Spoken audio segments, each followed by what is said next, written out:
आप लोग किसके पेट में क्या है यह भी जान सकते हैं।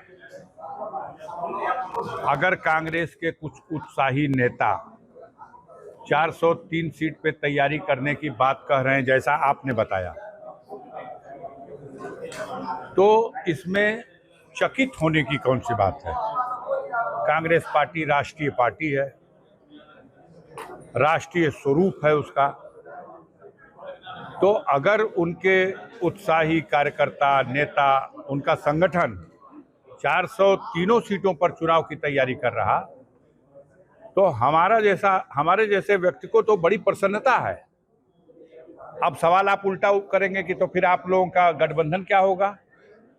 तो क्या आपको मालूम नहीं है कि गठबंधन दो प्रकार का होता है। प्री पोल गठबंधन होता है, पोस्ट पोल गठबंधन होता है।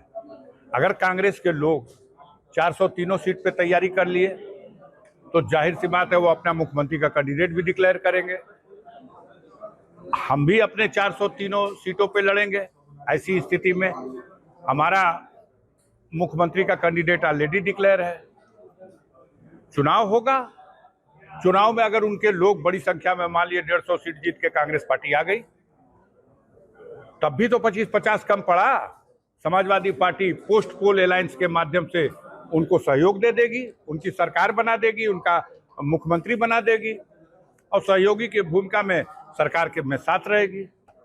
और अगर इसके विपरीत समाजवादी पार्टी बहुत ज्यादा सीटें जीत के आ जाती है और कुछ कमी रह जाती है, तो कांग्रेस पार्टी अपने लोगों में से हमको दे देगी, तो हमारे अलायंस तो रहेंगे।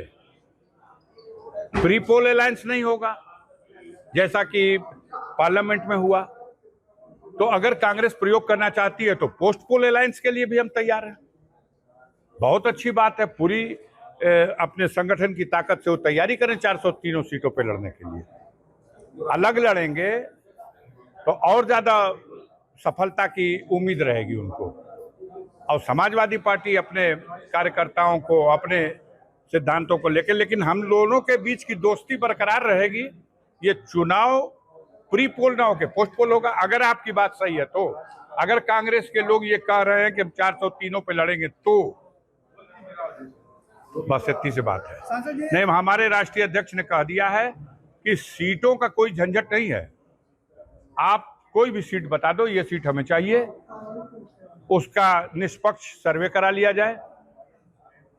सीट जीतना चाहिए भी कि सीट चाहिए, सीट जीतने वाली आप बता दो, जितनी सीट बता दो ले लो। और अगर वाकई कि नहीं हम 403 तो 403 लड़ो, हम मना नहीं करेंगे।